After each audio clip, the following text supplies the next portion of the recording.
Welcome everybody. This is Jameson C. Montgomery. I almost said J Wellness. We're doing another Creators Corner.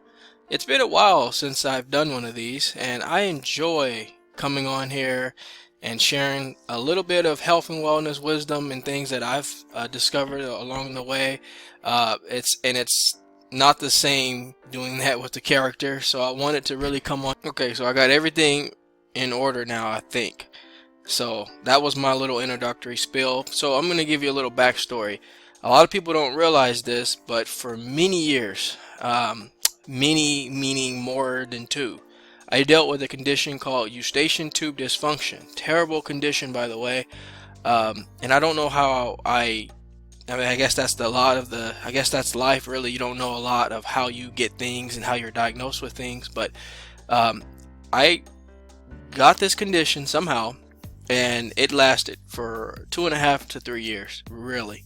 And it was I would say the first year is just like trying to figure out what the heck is it, trying to narrow it down, seeing different physicians and providers, and trying to figure out, okay, what is this? Why did I get it? How did I get it? Is this going to require this type of procedure? Is it something I can take at home? Something I can relieve, relieve myself with somehow?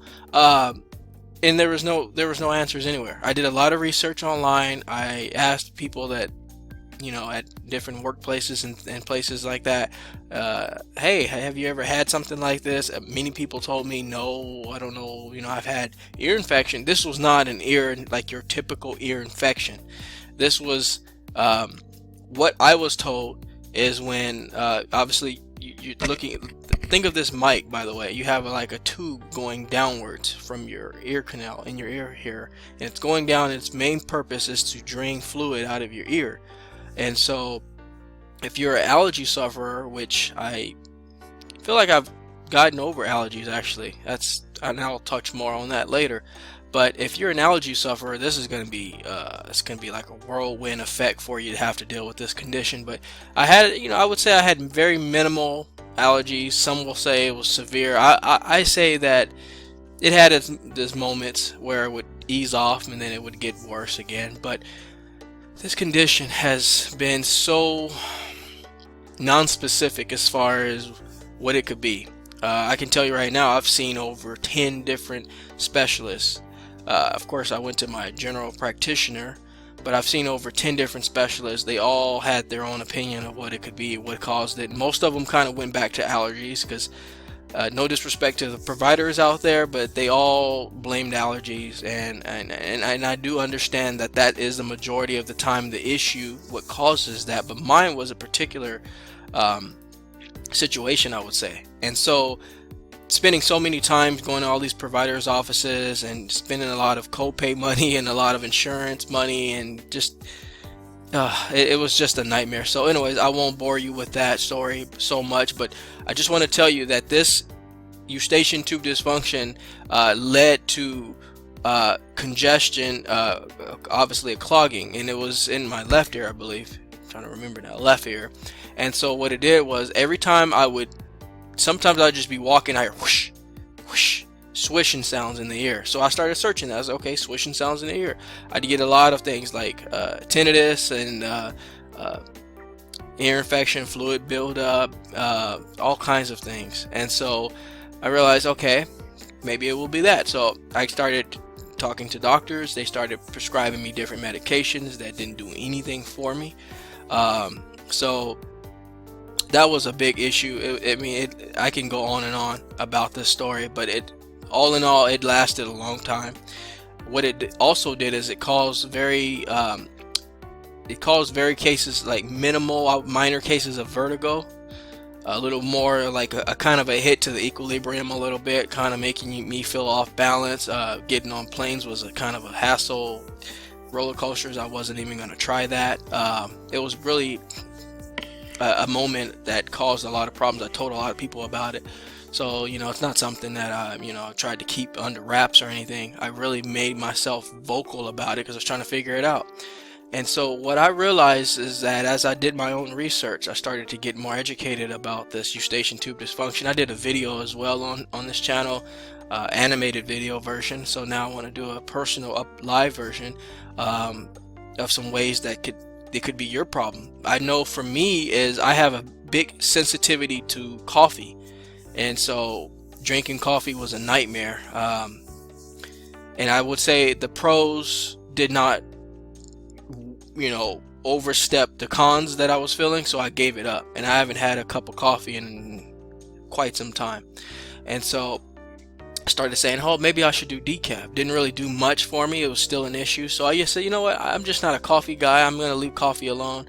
And to this day, I don't even know what it feels like to need coffee. I just wake up and do what I need to do. And everything's fine. It's almost like as you're a kid, you don't know what coffee tastes like, what it makes you feel like. And if you never know, you never feel like you need it. So I let it go, and I feel great. I never will go back to coffee. I'm saying that right now. No more coffee for me for the rest of my life. If I do drink coffee, it's going to be, I literally would have to be a zombie. And I don't even think that's worth it, because what it was doing to me is it was because I had this congestion. I keep pointing to the wrong, because I'm looking in I had this congestion, and so what it was doing is that the pressure was not equalized in the ear at all. Like this was more kind of muffled. This one obviously was working perfectly fine. So as I would go about my day, I start to feel off balance while I would drink my coffee. And what you guys might be aware of is when you drink coffee, obviously it's going to dehydrate you if you're not fully hydrated. So you really need to drink a lot of water if you're going to be drinking coffee. To some of us can get away with it, but I wasn't one of those people. It being a highly acidic, I'm more always on the acidic side, so that's why I really had to get rid of that stuff, because it was not helping me. And first thing in the morning, when you first wake up, your body's already more leaning towards the acidic side of things. So when you're drinking that coffee, you're really just blowing things out of proportion for some, and that's why I like to say for some. So if you can do it, keep at it. There are a lot of positive health benefits with drinking coffee, but for me it didn't weigh out. So I was doing that, and I realized that there was a correlation between the coffee that I was drinking and this ear condition. And so I realized that when I would drink coffee, I'd start to dry myself out. I'd start to almost be at the point where I'm like I need more water, like a constant water. And everyone knows that if you have allergies and you suffer with allergy conditions, you need to be drinking, you need to be fully hydrated to flush out toxins and keep things open. It was really hurting me doing that coffee stuff, so I let it go. But what I wanted to do, and I know I'm really talking a lot here because I want to give you all the information at the beginning and then cap it off with what helped me, and I'm pretty sure it will help you too, and I'm very confident about it as well. But consistency is going to play a big part of that, so I really want everybody to jump on board and be ready to be consistent. And I think if you're at the point that I was at, where I was very desperate, and I almost tried every vitamin there was, every remedy, every herb, I tried different things at local stores, and nothing was really working. I got some pretty good benefits out of some things, but most of the time not really where I wanted to be with it. So even wearing headphones was a problem, because you're wearing the headphones, you're already blocking the pressure. The pressure is already not equal in here, so it was just throwing things out of whack. So what I found out from my own case was the fact that I realized that when I would be focusing on things, right now I do a lot of editing, I do a lot of software, things like that. I would tense up in my jaw here, and like TMJ. And so I would tense up, and I'll start to not really grind my teeth, but hold a lot of tension in the jawline here. And so the mandible is what this is here. And so I would tense up, and like I said, it wouldn't be my teeth biting down, it'd be my muscles here are just really tense. And even now sometimes it happens. And as you know, you have muscles, ligaments, and tissues and things running through here. And so when you're tensing up, you can really throw some things out of whack from your ear, and then your neck starts tightening up, and it's just a downward spiral from there. So you have the tension in the jawline, and you're really tensing up, and you don't realize it. Sometimes you even sleep and you do it. And when you're out, like right now, I have to check myself and say, okay, I need to keep my shoulders up this way. You know, I need to keep my shoulders as far back as I can when I'm speaking to you, because even doing that, so if you guys are dealing with this issue, make sure that you're checking yourself. Make sure that your chin level is up high, and you want to also make sure your shoulders are at a level where it's comfortable. Let them go. Don't hold them up, because I would find myself doing that as well. I would hike my shoulders up, and look what it's doing. It's putting a lot of pressure here on the right here where the so you got the clavicle right in here, and so your tendons are you have your muscles going up and down here, and so what you're doing is you're tightening up your trapezoids, and so that's the word I was trying to think of, and so you're causing a lot of tension going from up the neck through the jawline, and if you have this condition, it can really affect the area here in the ear. So muscular was a big part of what caused this issue, muscular tension. And all this time everybody was throwing everything under the sun but that. It was like, hey, this is allergy related. You went swimming. Did you go swimming? Did you go in the shower and turn the wrong direction? Water went in there? None of that stuff. It was all muscular related to stress. And what I mean by stress, there's good and there's bad stress. I wasn't stressing about anything that worried me in a sense. It was more like, when you think of the word stress, you automatically think of negativity, and it's not always negative when you think of stress. So it was more like putting stress on the muscles to focus. When you work out, you put stress on your muscles, and so if you don't know the way the body is aligned, you're gonna throw things out of whack. So for me, I want you guys all to realize that it could be muscular related. Your posture is a huge thing. You have to remember, you have to jolt your chin back. Chin tucks really helped a lot. Because this was all muscular related, and all this time I'm like taking drops in my ear, was doing everything under the sun that was internal, but it was more like it was what I was doing out here that was causing that to go out of whack. And drinking coffee, for some people, like I said, this is not going to pertain to everybody, but if you're a heavy coffee drinker and you're starting to get issues with your ears, it's not going to be coffee causing your eustachian tube dysfunction directly, but indirectly, in the sense that if you are drinking coffee, you're tensing up more because maybe obviously we know coffee has caffeine in it, and some of us are sensitive to caffeine regardless if we realize it or not. And our responses to stress, which is our cortisol levels are going to go up higher depending on what we're dealing with in our life. So if you're drinking coffee, you're already kind of making yourself vulnerable to have a negative impact when you're dealing with something in life that's going to be nerve-wracking for you. And so I had to let it go. And now when I encounter some stressful situations, at least I don't have the elevated heart rate and all these other things that are not going to make you getting through that situation easier. So check yourself, check your posture, make sure your shoulders are relaxed, and it's a catch-22 because your shoulders need to be back but down. So you want to go back, down, okay?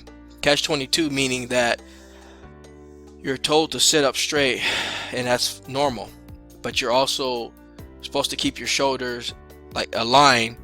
But we tend to, when we hear that, we tend to kind of concentrate too much on that, and we raise our shoulders up, or we're holding it to a position. You don't want to hold it to a position. You want to drop them, but you want to keep them back. So it takes practice. It's a mental game, and it takes time to really master it. I will say I'm in the middle. Depending on what I'm dealing with, sometimes I hold my child up, and my shoulders are hiked all the time, holding my kid. So, and I have to realize that you don't want to be right or left side dominant. You want to keep your shoulders aligned. So for the eustachian tube dysfunction sufferers out there, there's hope, because like I said, and don't be discouraged about them by the amount of time it took me to get through it, because I was doing things to make the time go longer, like drinking coffee, ignoring the side effects that I was getting from it, and then not relaxing my shoulders, not paying attention to certain things. Posture is a huge thing. We spend a lot of time like this, we spend a lot of time texting and doing different things. So you want to be very cautious about how how your shoulders are. So you want to really be aware of that, is what I'm saying. So the other thing is you want to also make sure you're hydrating enough. I kind of touched on that already. Adequate hydration is going to be extremely important for you. If you're not staying hydrated, then things are not, your muscles are not getting that, absorbing that water, that fluid. So you want to make sure you're staying adequately hydrated, because that's going to be a huge thing for you to get through this. And so what I want to get into here, I've already talked for about 15 minutes now, and I haven't really gotten to the product that I wanted to share with you all. But before I do that, I want to give you a little backstory first. Basically is ice packs. You've probably been told this before. Ice packs is great with inflammation. It's definitely healing in the sense that it works for a lot of things. If you're in doubt if you need heat, if it's an issue that you need heat or cold, stick with cold, because that's going to be the safest route for you. Okay. I do cold water therapy. I post a lot about that on my page. A lot about just going into the cold water and relaxing, because when you're in the cold water, you're almost hyperventilating. You're moving the oxygen around, and if you're moving oxygen around, you're already healing your body, in a sense that our body's meant to heal itself. So if you're in cold water, you're doing the breathing, because sometimes when you're concentrated on the breathing, you either overdo it or you don't do it enough. You don't inhale, exhale enough. But if you're in cold water, you don't have a choice. Your body's going to naturally make you exhale and inhale and whatnot, and so have you. So you want to make sure that you put yourself in a position to give your muscles time to heal. So now I do cold water. I used to do a little bit here and there, but now I'm very involved in it. I do cold water therapy a lot. Therapy meaning in the sense that it's all maintenance. You have to do it pretty often. And if you're in a cold environment, just go into your shower and shock yourself slowly. So you want to start with warm, and then you want to work your way all the way down until you're at a point where you're starting to respond to the coldness, and then let yourself stay there for a little bit. I recommend, if you're starting this off though, do not let it hit your head, just all chest and body. You don't want to get lightheaded. That happens. And so you want to make sure that if you're doing the cold water therapy, you want to start at a room or warm temperature and work yourself down, and don't stay there if you can't, because it's not worth passing out in the shower or feeling worse afterwards or getting headaches or whatnot. But so I'm giving you a lot of information and ways to heal yourself, because I didn't receive this stuff. Like I said, I was told to take prednisone and inhalers and which I've never done that, but I've been told to do all of that stuff. Nasal spray is awful. If you don't have to do it, don't do it, because it's But for all the allergy sufferers out there that have to do it, then that's definitely something that your doctor's saying to do. Do it. Do what your doctor's telling you to do.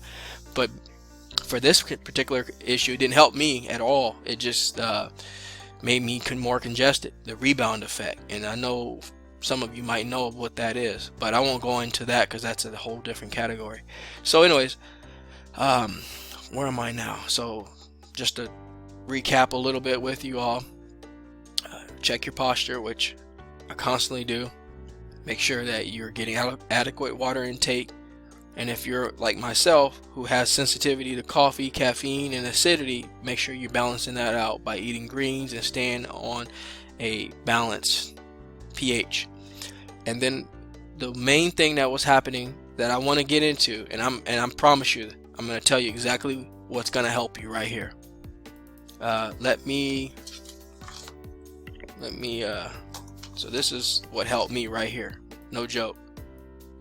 This is a infrared light machine. A lot of people don't know about this stuff, but I'm gonna tell you because nobody told me. So immediately when you plug it up, I don't want to blind you. Immediately when you plug it up, it's gonna start running. And if you see right here, there's a minute display here that has a auto shut off, so it will time out, it will completely shut off at 15 minutes. And you have the option here to, let's say, hey, you don't have a lot of time for that, you know, you can play with the dial here. But this machine is 300 watts. It's extremely powerful, so you don't need to be all in front of it at all. I recommend that, I'm trying not to put it in the camera. I recommend that, let me turn it off. I recommend that you do it at a good safe distance. I'll let you be the judge of the distance. I'm not going to tell you a distance and then, you know, it's not enough and you feel like the worst you're going to feel is warmer or colder. Let's just, you know, it's not going to burn you if you don't touch the screen, and even then it's not that bad. But do not touch the screen if you can avoid it being on here.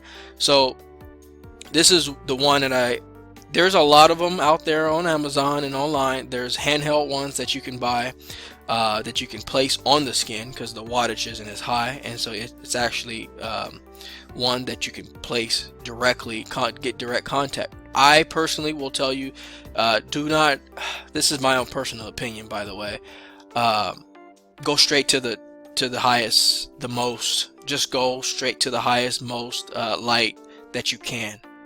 Don't work your way up, because what ends up happening is it's spot contact, and what it is that you're not, at this point you're not exactly sure, but I'm telling you that I went straight to the highest of the highest. I didn't like go up a ladder and say this one, because I don't want to waste your money. So you want to go get the most that you can with your money first, and start doing that. Like I said, there's handheld ones that the wattage is half of this amount, 300. This one's 300. Go straight to the top, because this one you can sit closer, sit further away. So there you go. You're minimizing the intake by the distance. So you don't really need to start small. But this one, I will post a link here in the description of where you can buy this. You probably can see the name and search it and find it yourself, but I'm gonna post it on there for you. I hope it's still available. This right here really helped me a lot. It actually healed me. I'm not even joking. Not selling this product at all. Have no affiliation with this company. I literally just got on Amazon, and I started researching about light therapy, healing, how red light therapy really does wonders for the body. And there's tremendous videos. I don't have like a lot of the scientific information present right now to talk about it, but basically the infrared light seeps into real deep into the skin cells and really works its way through and heals your body from the outside in a healthy manner. And so there's videos online where it kind of goes more in depth about that. The difference, you'll probably ask, well, I'll just go outside and sit under the sun. Well, that's fine too. Doing that, you're going to get vitamin D and you're going to get a lot of benefits through the sun rays. But the problem is with that is you're getting a lot of the harmful sun rays through the UV, and you're going to damage your skin. You're going to cause a lot of problems. So you're not going to be able to totally heal your body by just sitting outside, because for that to work, you're going to have to be out there for a while, and you might not want to do that to your skin. So the best way I will tell you is to get infrared light. Try it for about a week or two. I will say give everything its fair shot. For me, what helped me with my Eustachian, now I'm getting to that, what helped me with my Eustachian tube dysfunction problem was putting this light on my ear. And now when I mean putting it on my ear, I didn't put it directly on my ear. I literally put it at a distance, and I was basically just sitting on, to the side like this, and letting it just reflect inside my ear. And I was doing that for about a week, and I noticed it pretty quickly too. Within, I would say, 8 days or so of consistency is the key here. Consistent approach. It was miraculous. After that, I started really feeling the healing happening, and it was in slow motion, but it was happening fast, if that makes sense. It's like when your hands are cold and you finally get to a point where you put your gloves on and you can feel it just seeping away inside. You can feel the coldness slowly fading away. It's like that. Your body's slowly reacting to what you're doing, and it's doing it in a slow but fast, kind of gradual process. And so I did this for, like I said, 8 days, and the beauty of this is it's such a big machine that it's hitting all body parts at the same time. And so you just go somewhere, prop it up, and what's nice, it has like a little let me see if I can show you here. It's got like a little pivot, so you can, you can sit in a chair and have it hit your face, or you can pivot. And what I do is I just kind of put it down on something to protect the, I have carpet, so I put it down on something to kind of protect the carpet and just the ground here, and give it a little more height.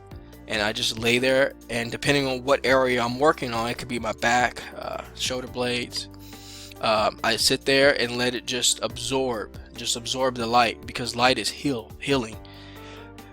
It's amazing when you realize that the tools that we need for our body, and the things that help us the most come from natural remedies. And so it's really an amazing thing to witness healing happening with things that you never thought could heal you. It's not a drop or something designed in a lab all the time. It's the naturality of things can really heal you. So check it out. I'll put it in the description for you, and just for those that maybe have, if you're just popping in, like I said, it's got the on button here, time button here, and this thing kicks. This is no joke. And so I did mention this before, but for safety reasons, do not look into the light. You may already know that, but I just want to throw it out there. Make sure you can either put sunglasses on or just don't look at it. I typically don't. I leave my sunglasses in the car, so I don't have it in the house. But what I do is I just put it on and I just look somewhere else, and so it works perfectly fine. Now, why this worked for my Eustachian tube dysfunction, you may ask? Well, that's the beauty of the way the body works. Sometimes it just needs a little alteration of something. For me, it worked because what I feel that I noticed is that putting that light through my ear was starting to absorb and whatever inflammation I had going on in here that threw my Eustachian tube out of whack, because your Eustachian tube is at an angle. It goes at an angle on both sides, enough to where when you're getting drainage going downward down the back to the bottom, the back of the throat and so forth. Mine, I feel, was maybe propped up this way, and so I wasn't getting drainage going out. It was just clogging every time. And so that swishing sound was my Eustachian tube trying to work, but it was clogged. And I feel it was clogged because of all the inflammation that was going on in there from all the tension and biting down on my jaw, and all of that caused a lot of tension. And the reason why drops and different things weren't working, because it wasn't anything inside the actual Eustachian tube that was clogged. It wasn't anything in there that would earwax it. None of that stuff was an issue. It was the actual the physical aspect of it was keeping the Eustachian tube up. And I know they have surgery where you can, they go in, they prop it up, or they prop it at an angle for you. And so I didn't want to do that, because after a while, I'm not going to get in that because I'm not a doctor, but from what I understood is, they pretty much put it into an angle, and after so long, you have to probably go back and get it readjusted. It sounds like a nightmare. So I'm stuttering thinking about it. So try this method. All of you out there that are dealing with ETD, if you have no answers, no one's helping you, or if they're maybe trying to help you, they're not, try this. It's very inexpensive, and if it doesn't work, the machine is still yours. You can use it for other things. I promise you, it works on muscular tension. It works on problems in the body. It's a miracle machine. And I guarantee you, and you don't have to buy this one. You can buy, there's plenty of them out there that you can buy. This is just one of them that I recommend. Give it a shot. What can you lose?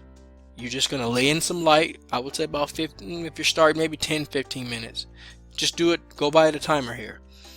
15 minutes is the max. Don't overdo it. And do it every day. Do it every single day. It can't hurt you. And I guarantee you, after doing this for about 6, 7, 8, maybe 9 days, maybe longer, a little bit longer, you're going to feel changes that you never felt before. And when I mean changes, I guess I shouldn't say before, but you're going to start revitalizing yourself to the point to where you feel healthy again. Because this ETD will not make you feel, you're going to not feel healthy with it. Even if it's just in your ear, people think, oh, it's just your ear, no big deal, you know, whatever. No, it affects everything. It even causes panic attacks. I'm serious. And if you all are out there listening, you know. So give it a shot. Let me know what you think. I guarantee you, I'm going to get comments on this telling me, man, this really was really godsend. And I guarantee you, no one told me about this. I had to do my own research. And I recommend light therapy. You don't have to go to a spa or resort to get it. It's right there in front of you. So give it a shot. Check it out. Get yourself your own machine. Put it up on your desk somewhere and do it often. It's really good for you. I'll be also leaving some benefits, some health benefits that red light therapy will give you. I don't want to bore you any more longer with that, but yeah, that is my little Creator's Corner moment that I have, Health and Wellness Advice 101 with Jameson C. Montgomery. I really hope this helps. I've got a great feedback on the video I did with Jaye Wellness, the animation. But so, check it out. Tell me what you think. And I hope you all have a tremendous day. Being well is feeling well. Feeling well is doing well. Doing well is living. Take care, everybody. Talk to you soon.